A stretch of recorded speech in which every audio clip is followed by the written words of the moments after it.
porque vuelvo a ver algunos rostros que tenía un par de semanas que no veía. Así que sigo saludando todas las noches que tenía tiempo que no lo veía. Y gracias por estar aquí. El estudio de esta noche lo continuamos en el texto que Rosa leyó, o en la iglesia de Éfeso, para movernos a la otra iglesia, la iglesia de Esmirna. ¿Está bien? Así que me gustaría que oráramos y que Dios nos dirija y nos guíe, porque mientras más avanzamos en las iglesias, más interesante se pone la palabra de Dios. Así que vamos a orar y pedir a Dios que nos dé entendimiento y poder para poner en práctica la palabra. Padre eterno, gracias te damos por la oportunidad y la gran bendición de estar aquí en tu casa de oración. Padre querido, te pedimos que tu Espíritu esté con cada uno de nosotros y que al estudiar tu palabra tú nos puedas iluminar, nos puedas dar entendimiento y que podamos entender que tu poder está disponible para nosotros ahora cuando más lo necesitamos. Bendícenos en el nombre de Jesús. Amén. Amén. Apocalipsis capítulo 2.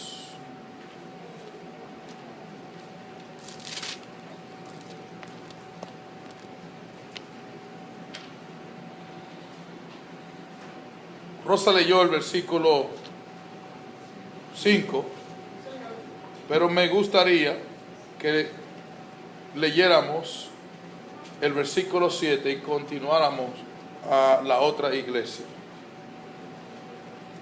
¿Está bien? Lean conmigo. Leemos el versículo 7 primero. El que tiene oído, oiga lo que el Espíritu dice que a las iglesias. Al vencedor o al que venciere, le daré a comer del árbol de la vida que está en medio del ¿qué? Paraíso de Dios. Esta es la forma en que el Espíritu Santo terminó el mensaje a la iglesia de Éfeso. Y me llama la atención cómo él termina el mensaje, por lo que ya hemos hablado, ¿sí o no? Les pregunto a los que estuvieron anoche, ¿de qué victoria está hablando el versículo 7? ¿Vencer qué? El pecado. ¿En qué contexto?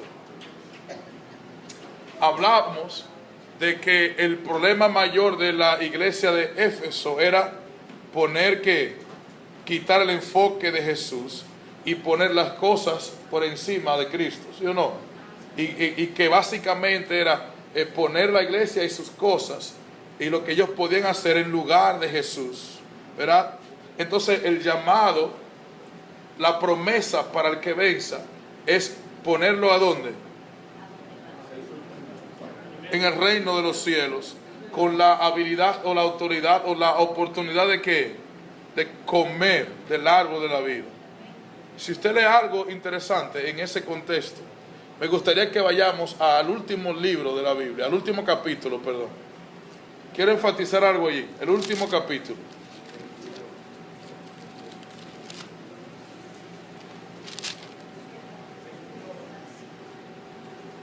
Versículo 12 en adelante, 22:12.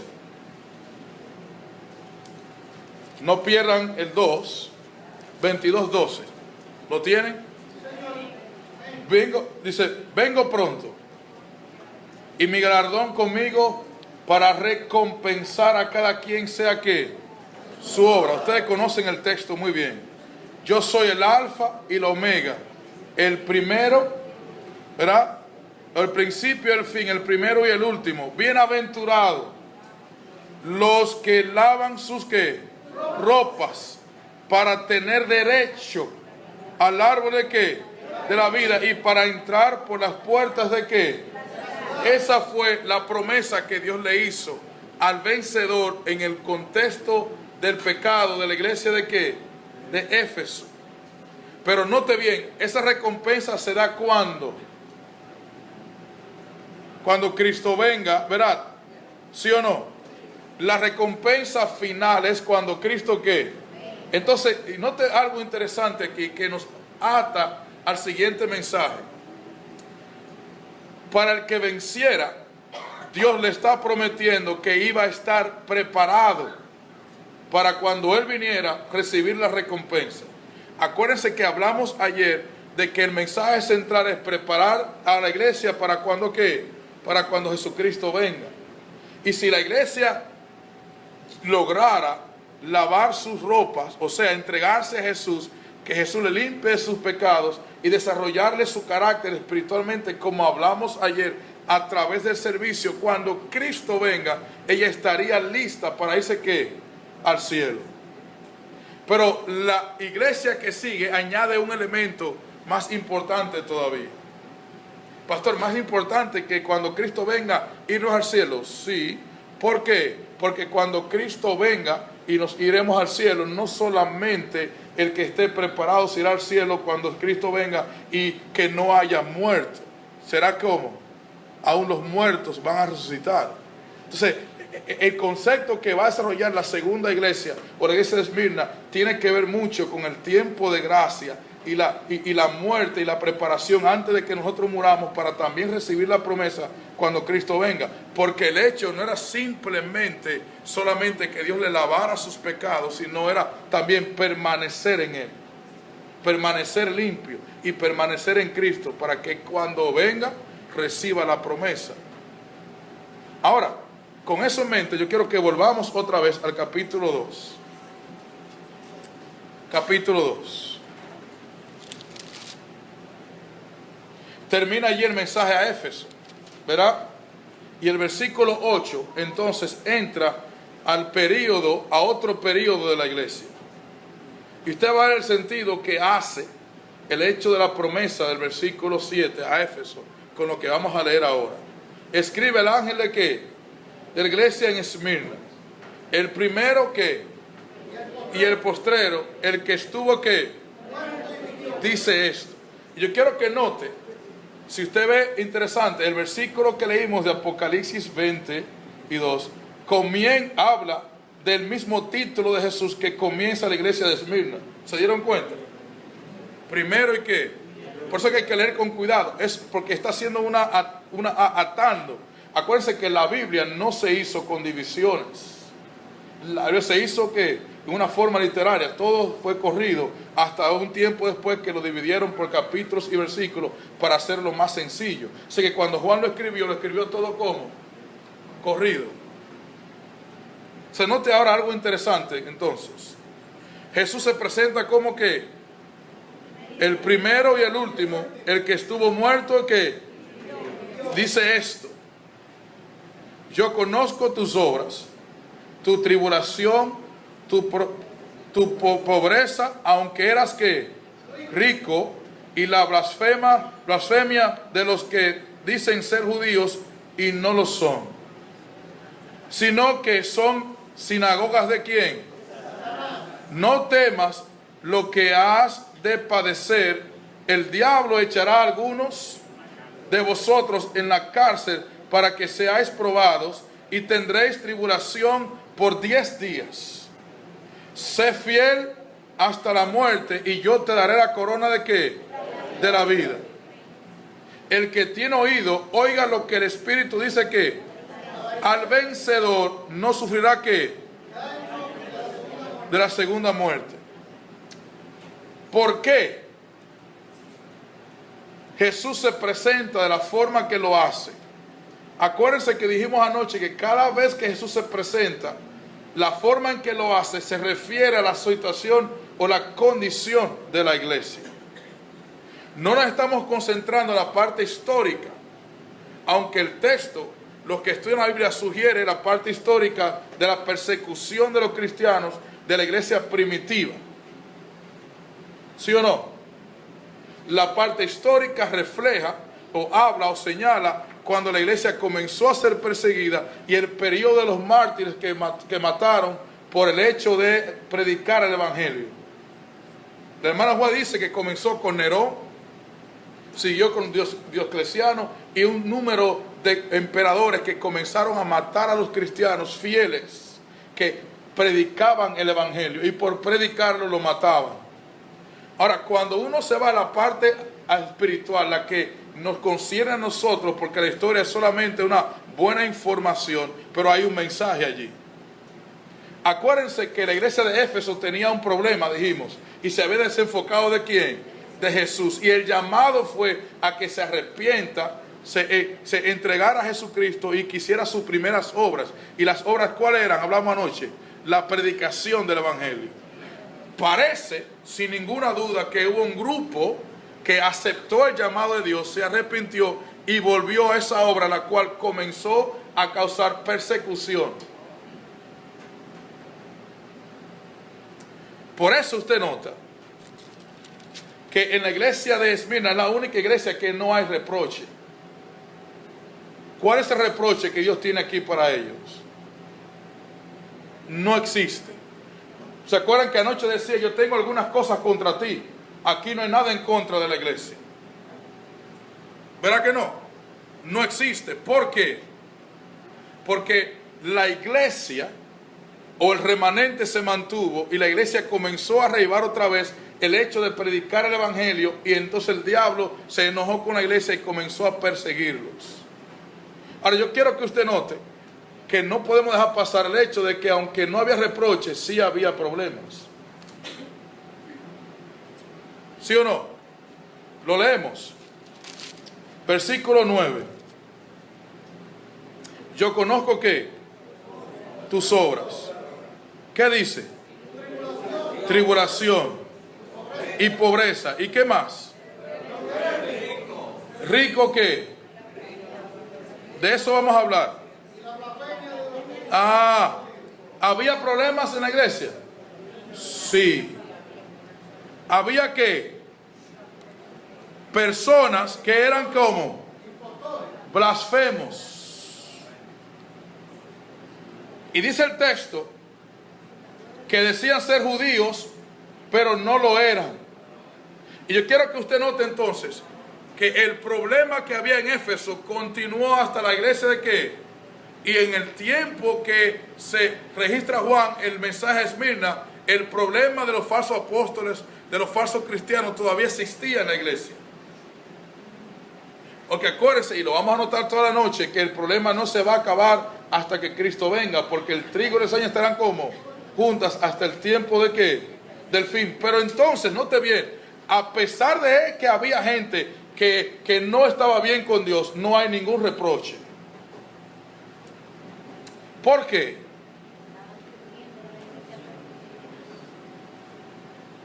¿A quién fue que le habló Dios? Si aún pudo haberle dado reproches, sí. A gente que no es fiel, tienen que arrepentirse. ¿Por qué Dios no hizo eso en esta iglesia?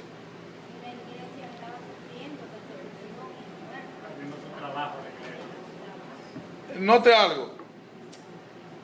La Biblia, cuando habla de la iglesia, usa un concepto interesante en cuanto a la iglesia triunfante y la militante. Muchos lo han escuchado, ¿sí o no? ¿Verdad? Y que dentro de la iglesia hay un grupo que simplemente milita, pero que no triunfa en su vida espiritual porque no hacen un arreglo de su vida con Dios. ¿Sí o no? Esa iglesia que milita, la que vemos, no es totalmente la que va a triunfar, lamentablemente. La gente fiel en la iglesia es la que Dios cuenta como su pueblo. La gente que está en Cristo es la que Dios cuenta como su pueblo. Aunque usted esté escrito en el libro de la iglesia, si no está en Cristo, Dios lo considera simplemente un militante que si no cambia su vida y se entrega a Jesús, no será triunfante. No alcanzará la salvación ni la victoria. ¿Por qué? Porque sigue enfatizando Juan el hecho de que por ser miembro de una iglesia en la tierra no califica a nadie de buen cristiano, porque solamente Cristo hace la persona cristiana, no la iglesia.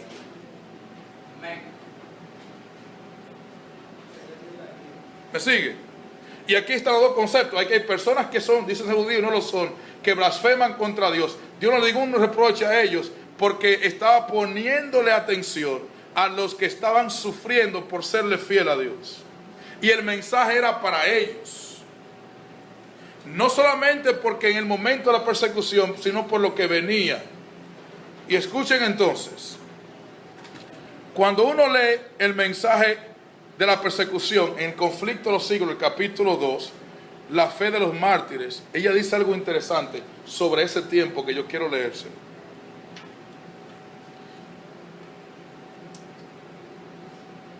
La mayoría, leo exactamente, página 39. En las persecuciones más encarnecidas, estos testigos de Jesús conservaron su fe sin mancha. ¿Qué conservaron? Sin mancha. Acuérdese de eso. A pesar de verse privados de toda comodidad y aún de la luz del sol, mientras moraban en el oscuro pero benigno seno de la tierra, no profirieron quejas contra Dios.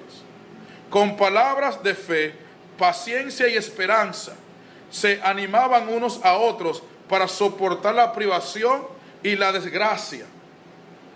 La pérdida de todas las bendiciones temporales no pudo obligarlos a renunciar a su fe en Cristo. Las pruebas y la persecución no eran sino peldaños que los acercaban más al descanso y a la recompensa. Wow. ¿Entendió?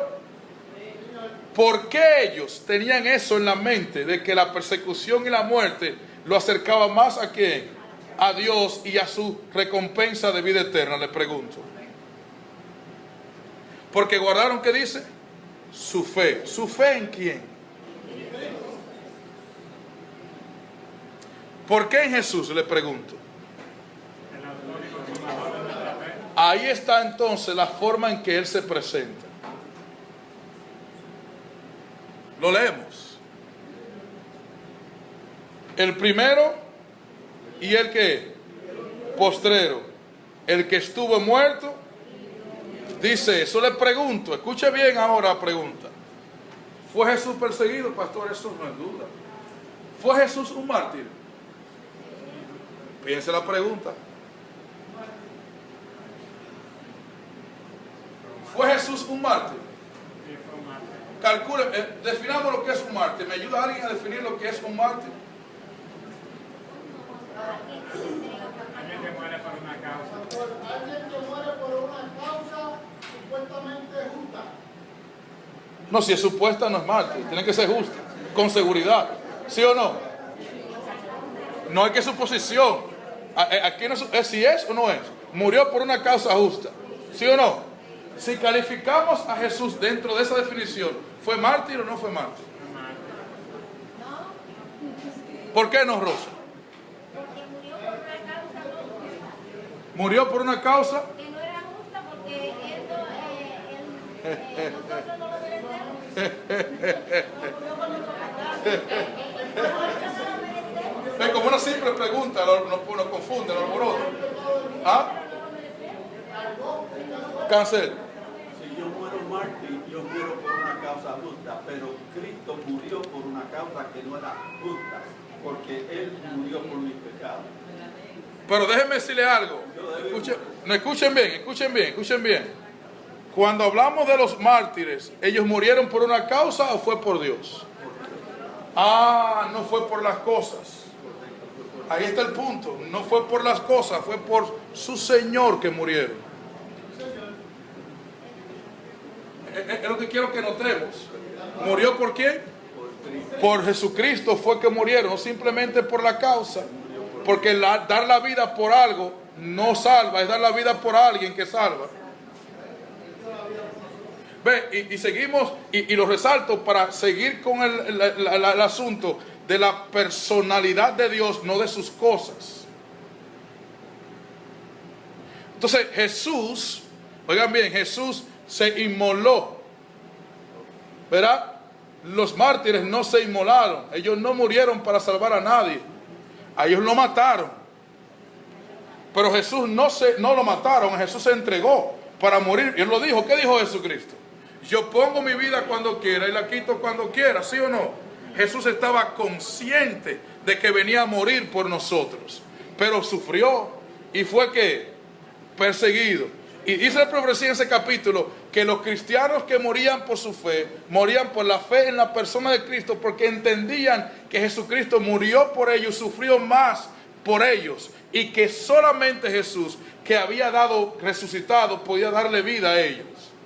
Por eso que Jesús se presenta aquí como el que estuvo muerto, que y el primero y el último. Dios es el que tiene control de todo. El principio y el final lo controla Dios.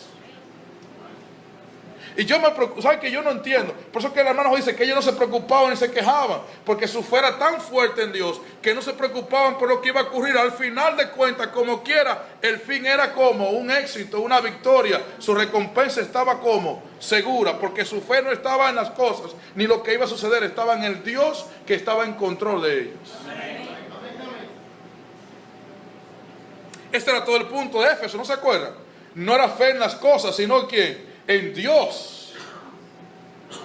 Por eso Jesús dice: yo estuve muerto, ¿qué? Y viví. Hay vida aún para el que muere por mí. Es lo que está diciendo. Yo le aseguro a ustedes que hay vida para el que muere por mí, y el que se mantiene firme en su fe, a pesar de lo que ocurra, a pesar de las persecuciones. Hay vida para el que muere por mí, porque yo morí y viví por ustedes. Y si yo estuve muerto y viví, usted también, si muere por mí, va a vivir también. Ah, pero suena fácil decirlo. Apocalipsis capítulo 12. Me gustaría que lo leyéramos. Ellos tenían fe en la obra y la persona de Jesús. Creían que tenían un Dios vivo y que había superado y dado victoria a la muerte. Por eso morir por Jesús era que victoria para ellos y acercarlo más a su victoria. Te note algo interesante. Apocalipsis 12, versículo 9 al 11. Dice lo siguiente. Ya sé que algunos ya lo están leyendo. Dice, entonces, y fue lanzado fuera el gran dragón, la serpiente antigua que se llama ¿cómo? Y Satanás, el cual engaña al mundo entero, fue arrojado a la tierra y sus ángeles fueron arrojados con él. Entonces una gran voz en el cielo que decía: ahora ha venido ¿qué? El reino de nuestro Dios y la autoridad de ¿quién? Porque ha sido expulsado fuera el acusador de nuestros hermanos, el que los acusaba delante de nuestro Dios. ¿De día qué? Le pregunto, ¿está hablando de la muerte de Cristo? Totalmente. Y en otro contexto, en otras palabras, está diciendo que Jesucristo ¿qué? Sufrió, murió y resucitó. Porque esa resurrección fue que alcanzó victoria contra el diablo. Ahora el versículo 11, ¿qué dice? ¿Quiénes son ellos? Está hablando de lo que necesitaban a Cristo. La victoria de Cristo en la cruz, que arrojó al diablo a la tierra, y que solamente los que se mantengan fieles a Cristo y Dios le limpie sus pecados por la sangre del Cordero y por hacer lo que dice aquí, el testimonio de que de la palabra de Dios, y que menospreciaron su vida hasta la muerte, van a alcanzar la salvación. Y la hermana Juan está claro, bueno, estudiaríamos después si quieren. Pero el capítulo 12 completo habla de la victoria de Cristo en la cruz y la segunda caída del diablo cuando Cristo lo derrobó en la cruz, y la victoria que encuentra el que recibe a Jesucristo. Pero señala la importancia de una fe que nos haga hasta menospreciar nuestra propia vida. Ahora note bien, ¿por qué yo leo ese texto? Porque el problema de Éfeso pareciera como que se arregló. O es solamente que el remanente fiel se mantuvo fiel a Cristo y por ser fidelidad lo persiguieron. Lo interesante del caso es que el texto señala que ellos tenían una fe tan firme que nada, ni siquiera la persecución, lo desvió de ella. El hermano White dice, lo leímos, que la falta de ¿qué? De comodidad, esa gente se fue a vivir en cuevas. y viviendo en cuevas fue cuando mayormente más predicaron el Evangelio.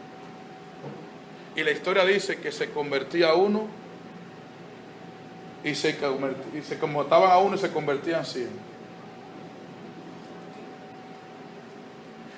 Dice ella, hablando aquí en la historia, que hubo un cristiano que dijo que la intención de Satanás de matarlo lo que hacía era multiplicar el Evangelio. Entonces notó, aquí viene el punto ahora, notó que la persecución no le ayudaba en su tarea de desviar a los cristianos de la fe en Cristo. Por eso, usted ve que mañana cuando entremos, pareciera como que todo, a la otra iglesia, como que todo volvió atrás otra vez. Porque la sinagoga de Satanás estaba ¿dónde? Según el texto que leímos. Todavía estaba en la iglesia, aunque hubo un grupo que se mantuvo fiel y aunque lo persiguieron y lo mataron, no desviaron su fe. Eso enseña algo interesante, mi querido amigo. No importa las divisiones y los problemas que haya en la iglesia o que usted tenga, ellos no tienen que atentar con su fe si usted está en Cristo. A veces usamos la excusa de que los hermanos esto, que los hermanos lo otro, para nosotros excusarnos nuestra falta de fe. Que no me saludaron, que si no me miraron, que si no hicieron esto, que si no hicieron lo otro. No importa, nada de eso tiene que ver con su relación con Cristo. Le decía a alguien otro día, no importa el problema que uno enfrente, eso no tiene que atentar con mi relación con Cristo, al contrario, debe aumentarla. ¿Sí o no? Pero aquí viene entonces un asunto. Si ahora, con que alguien simplemente no me salude, me atenta contra mi fe, ¿qué sería cuando intenten matarme?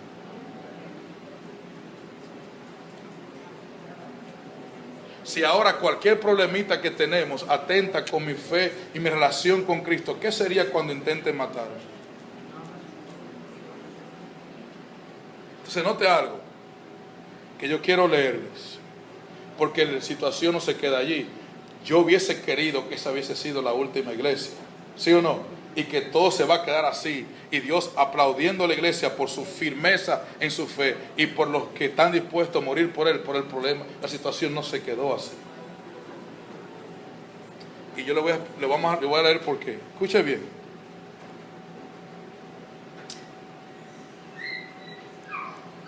Mismo capítulo del conflicto de los siglos. Dice la profecía en la página 40 lo siguiente. En el párrafo primero. Los padecimientos unían a los cristianos unos con otros. ¿Qué hacían los padecimientos? No los dividían, sino que lo que. No lo dividían, sino que lo que. Interesante eso, porque hoy tienen a dividir más que unir. Pero no, el problema no es el problema, es nuestra falta de fe y firmeza en Cristo el problema. Por eso dice, el ejemplo que daban en vida y su testimonio al morir era una constante atestación de la verdad. Y donde menos se esperaba, los súbditos de Satanás abandonaban su servicio y se alistaban bajo el estandarte de Cristo. O sea, el enemigo entendió algo y lo vio. Mientras más mato a los que no quieren ceder en su fe, los que me sirven a mí se cambian para el lado de Dios por ver la fe de ellos. Y entonces decidió cambiar la estrategia, en el cual el problema comienza en la siguiente iglesia que vamos a hablar mañana, pero yo quiero leérselo. Escuche bien, mismo capítulo, misma página. En vista de esto, Satanás se propuso oponerse con más éxito al gobierno de Dios, implantando su bandera en la iglesia cristiana. Por eso usted ve que en el mismo contexto de la persecución, dice el texto que estaba, ¿qué dice? La sinagoga de ¿quién? De Satanás, reflejando el cambio que el diablo hizo. En vez de perseguirlo, me uno a ellos. Y dice ella que implantó su bandera en la iglesia. Si podía engañar a los discípulos de Cristo en inducirlos a ofender a Dios, decaerían su resistencia, su fuerza y su estabilidad, y ellos mismos vendrían a ser presa fácil.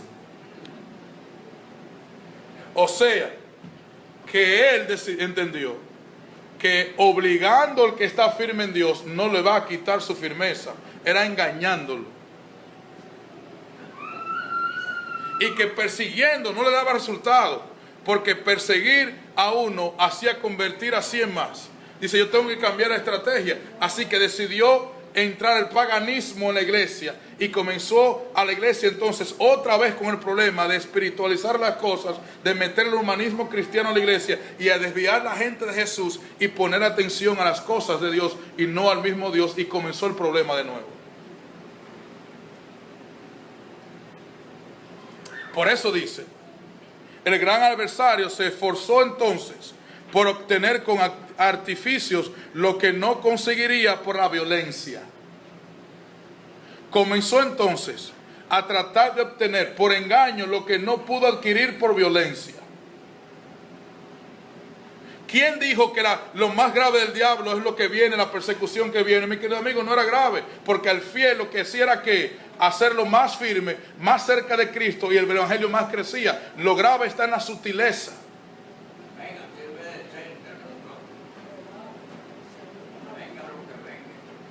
Le tenemos miedo a la persecución. El miedo hay que tenérselo a la sutileza, el engaño que hace para no tener que perseguir a la gente y obligarlo. Porque la persecución que viene es para tratar de obligar al que él no se pudo engañar. Pero al que se dejó engañar no hay que obligarlo a nada. Entonces note, el mensaje Esmirna nos está advirtiendo. Por eso está allí, no simplemente para que veamos cómo Dios protege, que lo hizo, protegió y dio vida al que murió en él. Y hay promesa para que entrega su vida por Cristo. Pero cuidado, porque ahora hay otra forma. Hay un engaño más sutil que no es obligando a la gente, es sutilmente. Y dice ella entonces, cesó la persecución y la reemplazaron los peligrosas seducciones de la prosperidad temporal y el honor mundano. Escuché bien lo que está diciendo. ¿Qué reemplazó la persecución? La peligrosa, le dice. Seducciones de la prosperidad temporal y el honor mundano.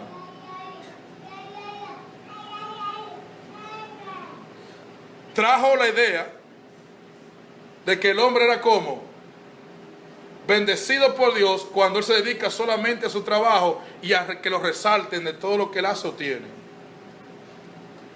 Acuérdense que dice el texto que ella era como pobre en espíritu, pero rica. ¿Por qué rica y pobre a la vez? Porque su fe lo hacía como una persona humilde, concentrada en los demás, no concentrada en sí mismo. Por eso era rico aunque no tenía dinero. Y aunque perdió la comodidad, Dios lo consideró como rico, porque el que tenía a Dios estaba como rico. Y Dios lo convertía en una persona con humildad. Pero aquí viene el problema. Dios me bendice con lo que yo hago. No importa, yo necesito, y lo que tengo me lo da Dios, seguro. Y el diablo ha logrado que mucha gente decaiga en su fe en Cristo por ponerle más atención a lo que ellos necesitan y lo que hacen y lo que quieren que al mismo Dios.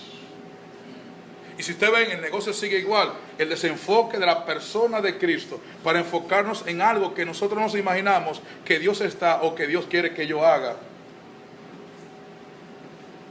Y dijimos anoche que nada iba a suplantar la persona de ¿quién? De Jesús, y que solamente la persona de Cristo puede transformar nuestra vida y llevarnos a la salvación. Lo que yo tenga en la persecución que viene se va. Yo le estaba diciendo a alguien en una iglesia que estaba celebrando que 10 años que Dios le dio en un templo grandísimo, que me disculpan por decírselo, pero cuando Cristo venga hasta el templo se va a quemar.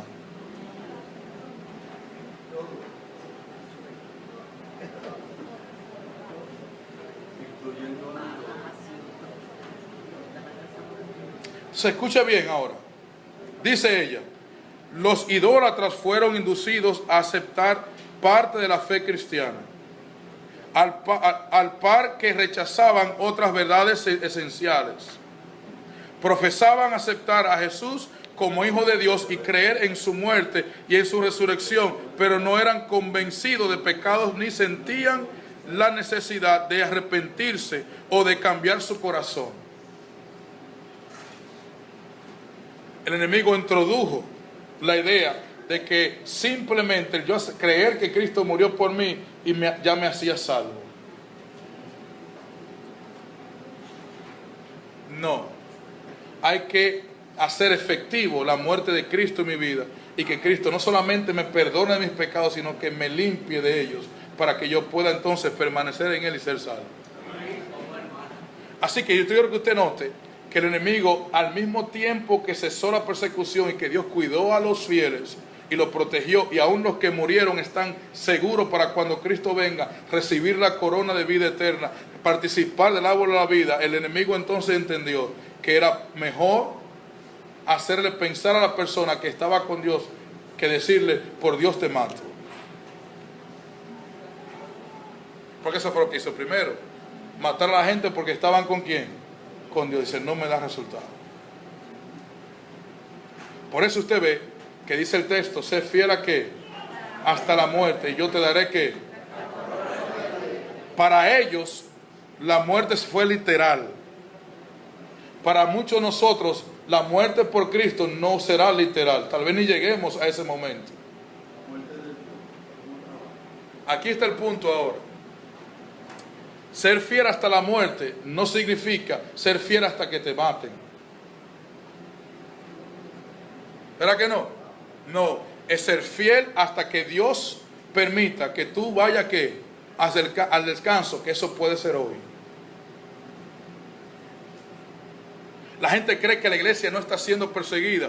No, no está siendo perseguida físicamente, por el diablo hace tiempo que comenzó a perseguir la iglesia sutilmente.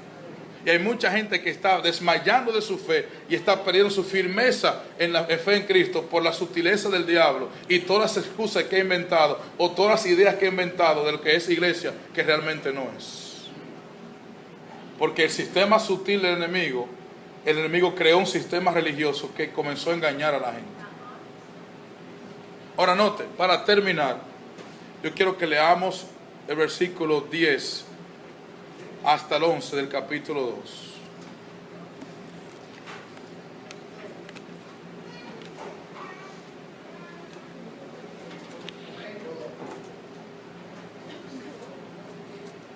¿Qué dice? No temas lo que has de padecer. El diablo echará ¿qué? Alguno de vosotros En la cárcel, para que seáis como. ¿Para qué fue? Para probar. ¿Probar qué? Le pregunto. Probar tu firmeza en Cristo. Aquí literalmente está hablando de la persecución, ¿sí o no? Pero la persecución va a ser ¿una qué? Una prueba. ¿De qué? De si yo estoy firme en Cristo o no. Entonces note bien ahora. Si la persecución es una prueba de la fe y mi firmeza en Cristo, ¿qué debe venir primero? ¿Qué está asumiendo eso? ¿A quién va a probar Dios? Al que asume o dice tener fe y firmeza. ¿Usted entendió? La prueba no es para ver quién tiene fe y firmeza, es para probar al que dice que tiene fe y firmeza en Cristo.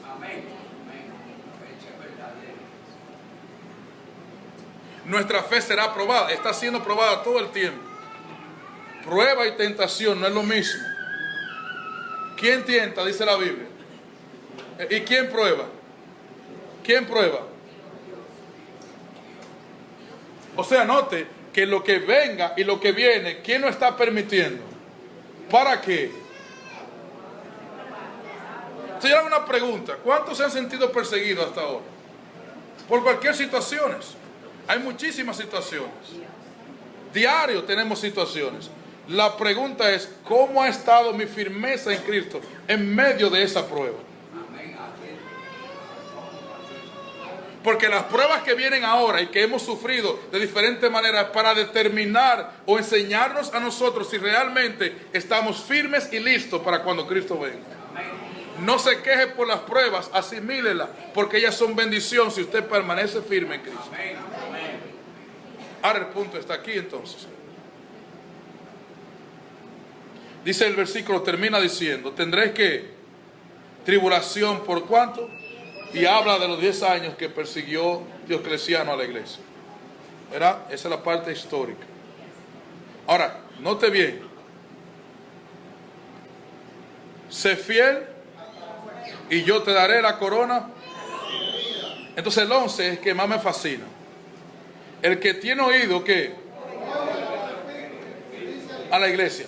¿Por qué el texto termina así? Igual que todos los demás. Porque el mensaje no era solamente para la iglesia de Esmirna, ni para los que estaban perseguidos, también es para nosotros. ¿Sí o no? Y aunque no nos estén persiguiendo físicamente, el diablo sutilmente nos está persiguiendo y engañando a muchos. Por eso el texto dice que el que tiene oído para oír, ¿qué? El vencedor, al que venza, no sufrirá, ¿qué? ¿De la qué? ¿Cuál es la segunda muerte según la Biblia? La perdición eterna, la muerte eterna, que se da ¿cuándo? Después del milenio. Porque la segunda venida de Cristo, los que no son espirituales, los que no estén firmes en Dios, mueren para resucitar otra vez y morir para siempre. Y la muerte física es la primera, la muerte para siempre es que la segunda. El mensaje es, si tú te mantienes firme en mí, aunque pierda la vida por mí, tú no vas a sufrir, no vas a morir eternamente. Pero aquí viene el asunto ahora. Y aquellos que no sean perseguidos, la promesa también es para ellos. Les pregunto. Bueno, los que no están perseguidos tienen la vida. Sí. ¿Es para ellos la promesa también? Para una persona que nunca vio la persecución y falleció en Cristo, ¿la promesa es para ellos? Totalmente. Entonces, ¿dónde está el enfoque entonces? ¿En que cuando me persigan yo me mantenga firme? No, en que ahora yo esté como firme para cuando vengan las pruebas, cualquier sea, yo pueda que terminar mi camino cristiano en Cristo, entonces recibir la promesa de vida eterna. Por eso es que la gente está equivocada con pensar que hay que prepararse para cuando la persecución venga, que sé que correr, que sé que irse aquí, que sé que formar un campo. Cuidado, que la preparación está en Cristo, no en lo que usted haga para cuidarse de comida o de techo. Claro, el hermano dice que hay que hacerlo y que hay que hacer muchas cosas, pero si usted no está en Cristo, eso no le va a servir de nada. Y para terminar entonces, y si usted muriera hoy o mañana, ¿sería usted recompensado con la muerte eterna o la vida eterna? Solamente, sí, Padín. Sí, personalmente yo tengo que saber si yo estoy en Cristo o no. Yo no sé si soy, yo no puedo decir, bueno, yo soy perfecto, porque el que mientras más cerca en Cristo está, más defecto se ve, pero los obedientes saben que no está en Cristo. No vengamos con la idea del cuento que el diablo quiere meternos, que no importa cómo vivamos, como quiera todo el mundo va para el cielo, que eso no es cierto. Ese fue parte de la sutileza, lo vamos a ver, esa fue parte de la sutileza. Hay que ser fiel a Dios, y el que no es fiel a Dios sabe que no está en Cristo. Que eso fue una vez, mentira, si fue una vez, pregúntele a Adán cuando lo vea cuántas veces él pecó, dice la Biblia. Fue una sola. ¿Sí o no? Fue una sola. Que yo no lo voy a hacer otra vez, tú no sabes, tienes que estar en Cristo para asegurarte de que eso no ocurra. Y si te mantienes en Cristo no va a ocurrir, pero si no estás en Cristo, ya está como. Por eso el texto dice, cuando Cristo venga va a recompensar a cada quien según que sea en Cristo para vida eterna, o sea sin Cristo para la muerte segunda. Terminamos con su observación.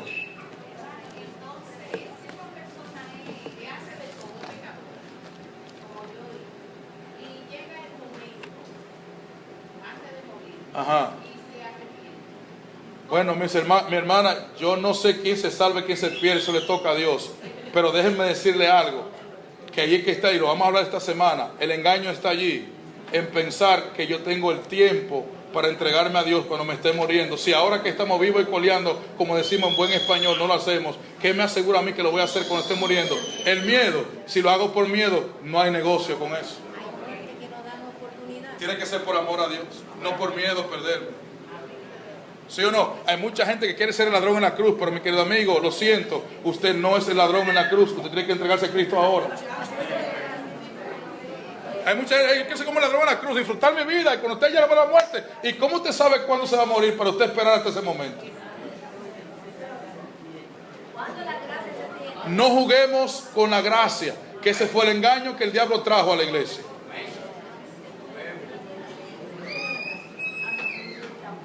Dios le bendiga.